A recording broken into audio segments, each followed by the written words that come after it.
Se dice que la persona típica dura 15 minutos en el baño. Qué mejor que aprovechar el tiempo y aprender algo nuevo.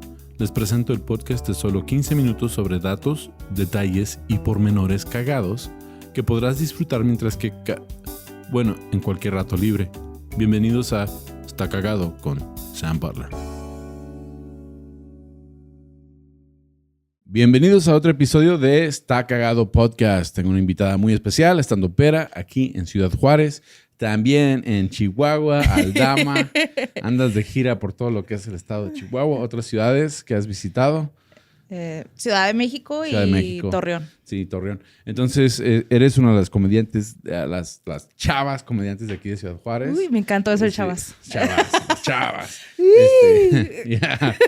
Mirza Domínguez, gracias por acompañarnos. Ya ti, Sam, por creer que tengo talento de estar aquí. No, sí tienes talento, está bien chido tu show. De hecho, ya soy fan del grupo de estandoperas aquí de Ciudad Juárez, porque hay desde principiantes hasta las que ya tienen más tiempo y todas se ve el progreso, está bien chido. Sí, tampoco, Sam, somos 3. Son 4, ¿no? 4 y medio. 4 y medio. Y luego van creciendo. Sí, somos muy poquitas, pero le echamos muchas ganas. No, de hecho, sí le echan ganas todo el grupo. Si tienen la oportunidad de ver el show de stand-up de las chavas aquí en Juárez, está chingón. Y va creciendo el movimiento aquí en Ciudad Juárez. Sí, estamos tratando de ir a la par que los muchachos, porque ellos crecen y siguen haciendo o sea, como yo siento que van muy rápido. Ya. Y pues tiene lo muy intentamos. Buen coach, tiene muy buen coaching aquí en Juárez. Sí. Intentamos ir a la par. A veces es más difícil a las mujeres por ser mujer. Sí. O sea, pero le echamos muchas ganas. De hecho, en Estados Unidos, en el stand-up, hay el estereotipo de que las mujeres no son chistosas. Aquí sí. También. No, pero... y en Estados Unidos la queja en general es de que siempre las muchachas estandoperos, si son muy bonitas, ¿sí? Dicen cosas más perversas.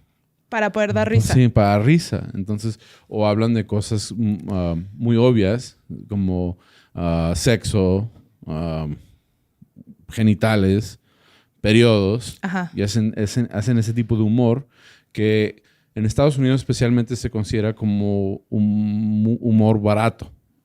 Fácil, un humor fácil. Es fácil. Y lo que yo veo aquí en Ciudad Juárez, aunque al principio se veía que esta era la tendencia, pero como que ya todas van saliendo de esa tendencia y van escribiendo de cosas de la vida real, de la vida cotidiana. Y está bien chingón ver el progreso. Porque queremos ser serias en la comedia. Queremos hacerlo bien, desde un principio empezar de la manera correcta. Y es muy raro que los hombres con chichis sí den risa. Sí. Y las mujeres con chichis no. Yeah. No, y sí, o sea, como que yo hice unos shows pues andaba de gira y llegué a Nueva Orleans a un open mic porque no conocía a nadie ahí. Y llegamos un comediante, Israel García, el que estaba aquí conmigo. No Israel Adrián. No, sí, ya el gringo. Ajá. Sí, y llegamos a un open mic en Nueva Orleans. Y había como 4 chavas sentadas enfrente. Y les pregunté que si eran comediantes. Y me dicen sí. Digo, entonces tienen chistes de penes y vaginas. Y luego me voltearon. ¿Cómo supiste? Pues es que es obvio. Sí, o sea, eso es lo fácil. Entonces, yo estoy muy orgulloso del movimiento de stand-up aquí en Ciudad Juárez. Siento que pude contribuir mi granito de arena a la escena, pero también estoy orgulloso de a dónde va evolucionando la calidad de stand-up que hay aquí en Ciudad Juárez. Entonces, tú eres parte de esa escena, entonces felicidades, o sea, va muy bien. Gracias. Estamos tratando de hacerlo bien. Está bien. Y pues con eso vamos a hablar de un tema que, aunque es un tema muy antiguo de historia, siento que es súper relevante a lo que estamos viviendo ahora. Okay. Lo podemos ver. Para empezar, vamos a hablar y como ya vieron los titulillos, vamos a hablar de las Adelitas. Y vemos que, aunque las Adelitas son personajes de la historia de la Revolución Mexicana, que es interesante que las Adelitas fue el apodo. ¿Eres maestra también? Soy maestra de Sí. primaria, pero también soy maestra de danza folclórica mexicana. Sí. Entonces por eso dije, este tema está perfecto para invitar a Mirza, porque podemos platicar de ello. Quiero platicar de ello, aunque hay muchos datos. Ajá. Lo básico es de que las Adelitas son un grupo de mujeres mexicanas que durante la Revolución Apoyaron a los apoyaron hombres. a los Porque hombres. siempre han sido inútiles. Sí. Entonces es como, o sea, Sí. no puedes andar solo. O sea, aunque tú digas que, ay, sí, vámonos de campamento y así, o sea, no pueden. Sí, sí podemos, pero... No tantos días. Sí. O sea, no pudieron armar una revolución sin nosotros. Sí, eso es verdad. Pero la verdad es que yo pienso que entre más machista es el hombre, menos puede solo. Sí, o sea, Ajá. sí, o sea, yo pienso eso. Ajá. Porque sí hay redneck hillbillies en Estados Unidos. Pero Créeme, necesitan quien les lave la ropa. no necesitan nada. Sí, ellos viven en el bosque sin ayuda de nadie. Hacen su Sí, ya, sí, ya, los ya. hillbillies, sí. Sí. Ellos hacen su pisto de maíz en el bosque. O sea, Sí, también jamás se bañan. Sí, también se bañan. No necesitan, no tienen nadie que les diga que se bañen. Sí, es más, ni playeras usan nomás los overoles sin camisa. Sí. Y para mujeres, pues ahí está su hermana, para que buscan más lejos. Sí. O sea, pero yo pienso que entre más machista, yo es lo que a mí me saca de onda. ¿Para qué me caso si tengo a mi hermana? Yeah. Ay, no. Gente horrible de todas maneras. No, los machistas no. Los hillbillies sí. Pero los más, y de Monterrey también me han dicho. Pero los hombres machistas, y yo lo que he notado es que entre más machista es el hombre, más llora cuando lo deja la vieja. Sí, más se queja de que no puede. Pues no, es no más, hacen- más inútil. Ya, es más inútil, es ya. como, soy muy inútil, voy a decir que soy machista. Voy a Ya. portarme como un troglodita, Ya. como si viviera en 1810 para no hacer nada. Simplemente ni siquiera tener que pensar. Ya. Entonces es interesante. Adela Velarde Pérez. Exacto. Sí, me sorprendí porque yo había escuchado a las Adelitas, Ajá. pero yo no ubicaba que ella era de aquí de Ciudad Juárez. Enfermera. Enfermera de Ciudad Juárez. ¿Cuántos años tenía cuando entró a la revolución? No sé, debió haber tenido entre 17 y 19. Tenía 13 años. Ah. ¿Quién es enfermero a los 13 años? Bueno, pues también en ese entonces ya se casaban a los 13. Sí, ya a los 13 años ya eras, o sea, apúrale porque hay que Sí. buscar pareja Ya, y ya. hay que buscar Ya quien te te bajó, mantenga. mija. Sí. Ya tienes que poner al jale. Bueno, Adela Velarde Pérez, de aquí de Ciudad Juárez, nació el 8 de septiembre. Pero era niña bien. Era buena. Era niña de Sí, dinero. de lana. Sí, no tenía necesidad de andar No, en de esas hecho cosas. se peleó con sus papás por irse. De hecho se fue como a escondidas. Ajá. Pero ella se fue a la Cruz Blanca Mexicana. Sí, o sea, como que sí tenía esta idea de voy a ayudar. A los soldados. Ajá. Sí. Voy a ayudar a los soldados. Más que por enamoramiento, porque hay mujeres que han sido parte de la Revolución Mexicana que fue por enamoramiento al Tengo que fulano. llevar. Sí, decía también algo que es un poco dark o de la historia, es de que muchas de las mujeres también fueron secuestradas y eran parte de prostitución. O sea, que se llevaban los soldados a las mujeres a trabajar. No, y los soldados llegaban a las ciudades, a los pueblos, a arrasar con mujeres. Había que esconderlas Yeah. en graneros y donde se pudiera, porque ellos llegaban a tomar, como en todas las guerras, Yeah. llegaban a tomar a las mujeres como si fueran de ellos. Pero sí había mujeres que se querían ir voluntariamente. Y esa es la parte del tema del que queremos platicar. Sí. Sí, porque sí, yo soy papá, tengo 2 hijas y pues olvídate, si está pesado el tema, sí nos podemos a platicar. Y según los corridos revolucionarios, hay varias mujeres importante Hay muchas. en esa época. Está Valentina, está Marieta, está De hecho, Valentina, la salsa Valentina es por Valentina de la Revolución. Sí. De hecho, ese episodio lo vamos a hacer en The Shit. Ok. Es el próximo episodio en inglés. Y es de la origen de la salsa Valentina y es por por Valentina de la Revolución. O sea, como que va junto con este episodio. Pero sí. Pero bueno, Adelita, perdón. Adelita.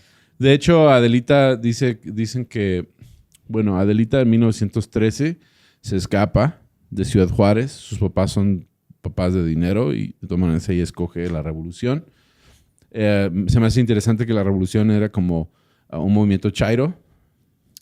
Y Ajá. sí, o sea, era que todos tenemos que ser iguales, tiene que haber igualdad económica, vamos a yo creo que empezó por varios pensamientos y al final como que en la historia dijeron, vamos a ponerlos así como que por iguales. Por iguales. Como que fue para lo mismo, Yeah. pero en realidad siento que cada quien tenía o sea, en el sur motivo. Zapata tenía su motivo de la tierra es quien la trabaja, en el centro pues Madero quería sufragio efectivo en reelección, acá para el norte Francisco Villa quería nada más hacer lo que le diera la gana. Él era un mercenario. Entonces es Sí. como que en la historia dijeron, a ver, y si hacemos un libro y en la historia acomodamos y cuadramos datos, es como maquillar un informe. Ya.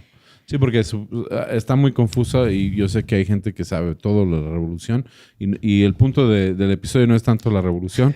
Vaya otra vez, concéntrate, Sí, tenemos que enfocarnos porque... Concéntrate porque ya la gente va a terminar de cagar y nosotros no llegamos a la Valentina pronto. Perdón, digo a Adelita. Bueno, Adelita se le reconoció porque tenía carisma, sonreía, hacía las cosas de buena gana, le caía bien a todos y le pusieron apodo Adelita.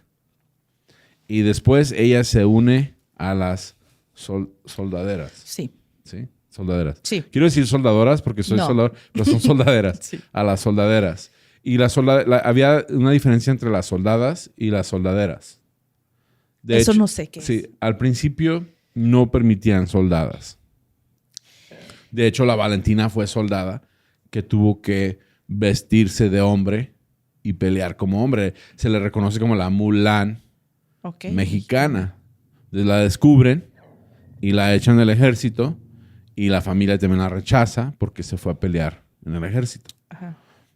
Las soldaderas eran mujeres que seguían a los soldados, pero también peleaban y cargaban municiones y preparaban todo. Pero lo más interesante de ellas es que también eran enfermeras, hacían todo lo que tenía que ver. Pero lo más interesante de ellas es que se llevaban todos los sartenes, todas las cosas de su casa. Y preparaban todos los alimentos para los soldados. En los campamentos eran las que hacían las labores igual de mujer. Sí. Que era el cocinar, el lavarles, el curarlos, el cuidarlos y ellos solamente... O sea, hacían la chamba del vato y luego también hacían la chamba de la mujer. Sí, como siempre. Sigue igual. Sí. O sea, es igual, ¿sabes? O sea, es como en la actualidad los dos trabajan, pero la mujer tiene que llegar a hacer comida, lavar trastes, cuidar hijos. Sí. O sea, es lo mismo. Es como seguimos en la revolución. No nos ha hecho justicia la revolución. Y de hecho dicen que todo el punto era de que ellas iban preparando alimentos en vagones de tren. Iban preparando alimentos para que los soldados tuvieran que comer. Y como a ellas no les daban mucha carrilla, los soldados federales, ajá, no iban desapercibidas. Iban unas chavas. Ellas podían infiltrar los lugares donde iban a hacer la próxima batalla. Okay. Y ya tener el campamento listo para cuando llegaran los soldados. Ok. Los revolucionarios. Eran agentes también, ¿no? Sí, no, es sí, que... Sí, hacían todo. O sea, infiltraban las líneas. Y iban embarazadas de 6 meses también. O sea, es que todos... Y vendían Betterware también. Entonces ellas, claro, sabemos que a Adelita le hicieron un corrido muy famoso, que el corrido fue un corrido de amor, ¿sí? Porque la amaban. Se casa, sigue a su esposo, él muere. Un año después muere y se queda viuda. Uh-huh. Y ella se queda viuda. Y la diferencia entre ella y las soldadas es que las soldadas se pueden inscribir porque Zapata y los diferentes generales de la revolución les gustaba improvisar. Y un día se les ocurrió, pues, ¿por qué no las dejamos pelear? Entonces dejaron que se inscribieran las mujeres en el ejército también. Y ellas son las soldadas. Ahora, si ellas se inscribían por estar con su esposo, porque muchas se inscribían para seguir a su esposo en una batalla, para cuidar de su esposo, casi siempre asumían el rango del esposo. Entonces, si había un coronel, había una coronela. Ay, también hay un corrido de la coronela. El corrido de la coronela. Y luego ellas mostraron que eran capaz como líderes en batalla. Tenían a su mando hasta 200 tropas de campesinos. Sí. Y eran muy estrictas y muy organizadas. Hacían bien su trabajo. Hacían bien su jale, ¿sí? Entonces, las coronelas son parte de las soldadas y las soldaderas son las que no se inscribían. Pero ahí andaban peleando, cargaban municiones, pasaban municiones al otro lado del frente porque pues ahí iban a llegar. Se adelantaban ellas. Ajá. Para que cuando ya llegaran a los revolucionarios ya estuviera el campamento listo. El campamento listo, sí. Entonces es una historia... Ya tenían ahí el fogón, ya tenían ahí el tendedero, ya habían acarreado agua, o sea, es que lista siempre. Ahora Adelita muere su esposo, se queda viuda y en 1962 por fin fue reconocida por el gobierno mexicano como una persona que fue importante para la revolución. Se le dio una pensión. Ella vivió en Texas, se fue a vivir al estado de Texas, vivió el resto de su vida en Texas. 1965 se topa con el coronel, que fue el coronel de su esposo, y se juntan. ¿Porque era el de la canción, el del corrido? No, era otro. Era otro. Pero era el que estaba al mando de su esposo. Okay. O sea, que lo conocía. Y dice el corrido que a todos la respetaba, ¿no? O sea, que... Sí. Todo el mundo la respetaba. Entonces, él la respetaba. Aún en el 65, ya tenía 65 años. Y se casaron. Se juntaron. ¿Ya? Ella murió 6 años después. ¿Sí? Ay, no, pobrecita. Pobrecita. Bueno, o sea, sí. al menos, o sea, lo que sufrió en la revolución no lo sufrió en el matrimonio. Porque nada más duró 1 año casada y 6 después. Dice los artículos que ella murió en la miseria en Estados Unidos en 1971. ¿Por qué? No sé por qué. Pues si familia era rica de aquí. Sí, pero pues fue antes de la revolución. La han de haber desheredado. Probablemente. Porque hasta su papá tiene una calle ahí en el centro. La Velarde. Muy famosa. Pero pues ella en el 71 muere. Pero fue reconocida por el gobierno mexicano y recibió una pensión. Y eso está chido. ¿Y para qué se va a Texas? Se hubiera venido acá. Pues es que era parte de México. Sí, no, pero en esa época... No, yo sé, pero... es que toda la gente... Es que toda la gente que es de... Toda la gente que dice... No, es como, pues o sea, tengo un corrido. Fui revolucionaria. ¿Puedo andar dando conferencias? Sí. ¿Puedo hacer coaching? Ahora... Se le durmió. Mentalidad de tiburón, Adelita. TED Talks. Ahí sí. Hay unas cosas que cambiaron en la Revolución Mexicana, algo que empoderó un poco a las mujeres. Fue la primera vez que la mujer fue soldado. Fue igual. Fue soldado, sí, coronela. Eso está chido. Pero también fue la primera vez que las mujeres tuvieron participación intelectual en las decisiones en cuanto a la revolución.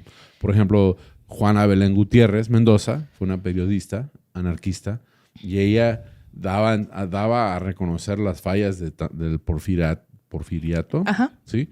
Y también las fallas del pueblo. O sea, cómo ustedes no exigen sus derechos. Y también dio a reconocer todo lo que tenía que ver con la situación de cómo vivía la gente. Entonces, que yo creo que también siempre las mujeres han sido parte intelectual de las guerras y las batallas, solamente no se les da su lugar hasta mucho tiempo después. Sí. Y aquí igual pasó en la independencia, hasta en la misma, en el mismo descubrimiento de América, que es la reina Isabel, la que le da las joyas, la que le da el dinero a Colón para que venga. O sea, siempre hay participación, pero como el hombre es el que escribe la historia, la escribe como le da la gana. Sí, nomás que ahí es como la primera vez que se la reconoce. Sí. Desde el principio. Desde el principio. Dolores Jiménez y Muro, 1911, elabora el plan político-social de Tacubaya y reconoce a Francisco Madero como presidente y exige el restablecimiento de la libertad, la disminución de las jornadas de trabajo, entre otras cosas. Además, votó libre y la no reelección de la Constitución. También fue integrante de las fuerzas del general Emiliano Zapata y en 1919 elaboró el prólogo del Plan de Ayala. Promovió durante los clubes para organizar campañas de oposición a Díaz y hacer propaganda de activismo clandestino. Se encarga de difundir las causas de la lucha contra los planes revolucionarios para derrocar a Victoriano Huerta. O sea que fue una etapa en la historia de México donde la mujer que empieza... ella era periodista, primero. No, esta fue maestra. No, Dolores Jiménez y Muro. Ok. Fue maestra. Ella fue la que promovió de que se descentralizara la educación. Sí, entonces... Todavía no pasa, pero gracias no pasa, por empezar. Pero empezó. Pero gracias por empezar. Se le reconoce. Porque para empezar se construyó ese concepto, descentralizar la educación. Al menos ya sabemos que existe ese concepto y que tenemos que de que todos abatirlo. Y por lo menos, o sea, yo sé que todavía hay muchas personas sin educación en México, también en Estados Unidos. Y Estados Unidos pues se considera el país más desarrollado del mundo, uno de los países más desarrollados del mundo. Y hay muchas personas que todavía les falta educación. Sí, y es porque eso, o sea, la descentralización hace que no lleguen los recursos a donde tengan que llegar. Uh-huh. Eso es lo que pasa. O sea, por ejemplo, Ciudad Juárez tiene mucha gente y es como, ok, nosotros hacemos proyectos, preparamos cosas, decimos, necesitamos esto para esto y esto y esto, y entonces todo se concentra en, ok, no es Juárez, es el estado de Chihuahua. Y entonces, no es el estado de Chihuahua, es el noreste, el noroeste. Y entonces el centro dice, ok, vamos a mandar tanto dinero para allá. Y tanto dinero le toca a Chihuahua. Y tanto dinero le toca a Juárez. Y tanto dinero le toca a estas áreas de estas escuelas. Y es como, oye, espérate, estos que no hicieron nada, estos que no se mueven les toca dinero. Uh-huh. Porque si yo necesito más, si yo tengo una ciudad de 2 millones de personas con tantos niños con esto, porque a este que tiene nada más una ciudad con 100 le toca lo mismo que a mí. Yeah. Y se ve aquí, o sea, algo que a mí me da mucha tristeza es que la ciudad de Juárez es una ciudad de muchos recursos. Entra mucho negocio de Estados Unidos aquí por la frontera y Juárez está muy descuidado. Y pagamos muchos más impuestos. Y sí, de hecho hay dos zonas. Gente. Y todo el dinero le llega al Estado. Los odio, Chihuahua. Sí. Los capital. Sí, cuando llegó un cuate aquí contando chistes de que Juárez es número 1 en feminicidios, yo dije, no, Juárez es número 1 en mantener a Chihuahua. Sí, vamos a independizarnos como Estado aparte. Sí. y luego al rato, ya que estemos independizados, oigan, El Paso, ¿no nos quieren adoptar poquito? No, y luego Estados Unidos, no, mejor ustedes quédense con El Paso, no, tampoco nos gusta. Sí. Pero pues, el punto final de este episodio, porque pues ya nos pasamos algunos minutos, ¡ay, Diosito! Sí, es de que ahora estamos viendo una situación similar. Vemos que es o sea, mucha gente le echa al feminismo, pero es ese feminismo el que está causando un poco de cambios aquí en este país. O sea, es hasta que las mujeres dijeron, ya basta, que se está logrando algo. Y parece hecho adrede que en cuanto iban logrando mucho, cayó COVID y luego como que ya se apagó un poco. Sí, pero... Pues es como que igual el concepto feminismo fue dado para reconocerse como. Mientras no haya un concepto de algo, pues no puedes atenderlo. Pero es muy fácil, ¿sabes? O sea, es como nada más respeta a las personas en general. Es como dice Borre, y ya. Be cool, don't be culo, and everything's good. Yeah. El problema es que hay algunas personas que siguen pensando que ser culo está bien. Yeah. Y es nada más decirles, oye, así no, por favor. Yo también tengo cosas que decir. También se tiene que respetar mi opinión. Tengo que ganar lo mismo que tú si hago el mismo trabajo. Right. Tengo derecho sobre mi cuerpo a decidir. Tengo derecho a opinar. Yo tengo derecho sobre mi cuerpo, por eso estoy tan gordo. Exacto. Ajá. Yo digo, quiero gancitos. Sí, y nadie tiene que venir a decirte, oye, Sam, ponte a dieta. Uh-huh. Porque a nadie le importa si te pones o no a dieta. Yeah. Así es.